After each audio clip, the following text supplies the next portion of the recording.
Bonjour, mon nom est Caroline Roy et aujourd'hui j'aimerais vous parler de qu'est-ce qui a motivé ma décision à faire du coaching, entreprendre une démarche de coaching. Alors, j'ai rencontré Patricia Spence dans le cadre professionnel.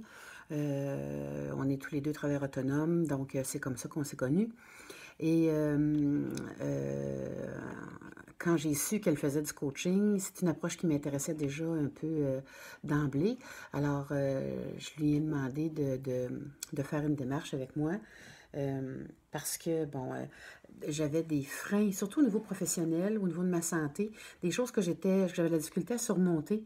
C'est-à-dire que j'avais de la difficulté à atteindre mes objectifs, j'avais plus autant de satisfaction qu'avant au travail, je voyais plus l'intérêt ou je voyais plus le sens de ce pourquoi je faisais ce travail-là. Puis au niveau de ma santé, mais j'avais des problèmes d'énergie, motivation, j'étais toujours fatiguée, rien me stressait.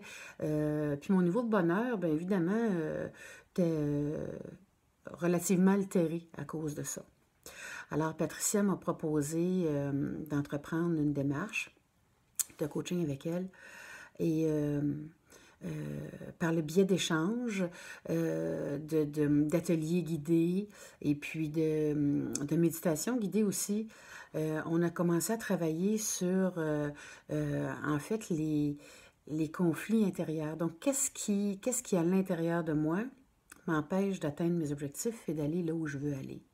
Alors, les causes sont jamais extérieures, ou en tout cas rarement extérieures, et c'est ça que j'avais perdu un peu de vue.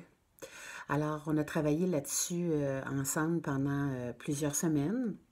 Et rapidement, il y a eu des changements dans ma vie. En fait, entre autres, au début, dans ma perception des événements, dans ma lecture des situations.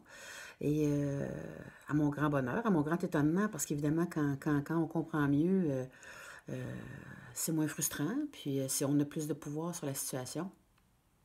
Donc, c'est pour ça qu'un an plus tard, je suis toujours en coaching. Évidemment, on ne se voit pas toutes les semaines comme au départ, mais pour moi, c'est devenu partie prenante de mon hygiène de vie, au même titre où je vais voir mon ostéo, mon dentiste, mon chiro, peu importe.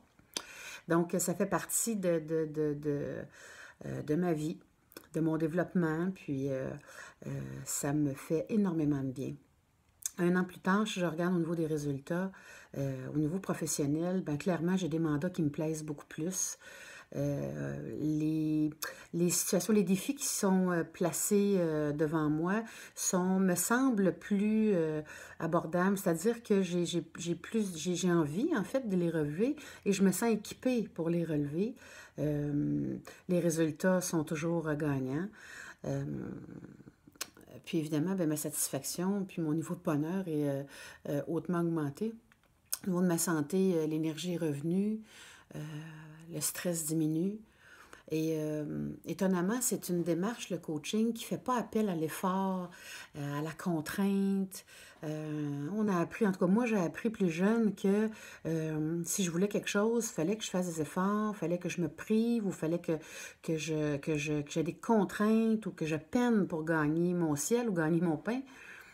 Et le coaching est une approche à l'inverse de ça. Et ça me plaît énormément.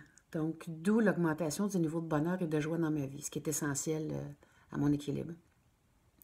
Alors voilà, c'est mon partage de mon expérience de coaching avec Patricia. Et j'espère que si vous aviez un doute, maintenant, ben, il est dissipé.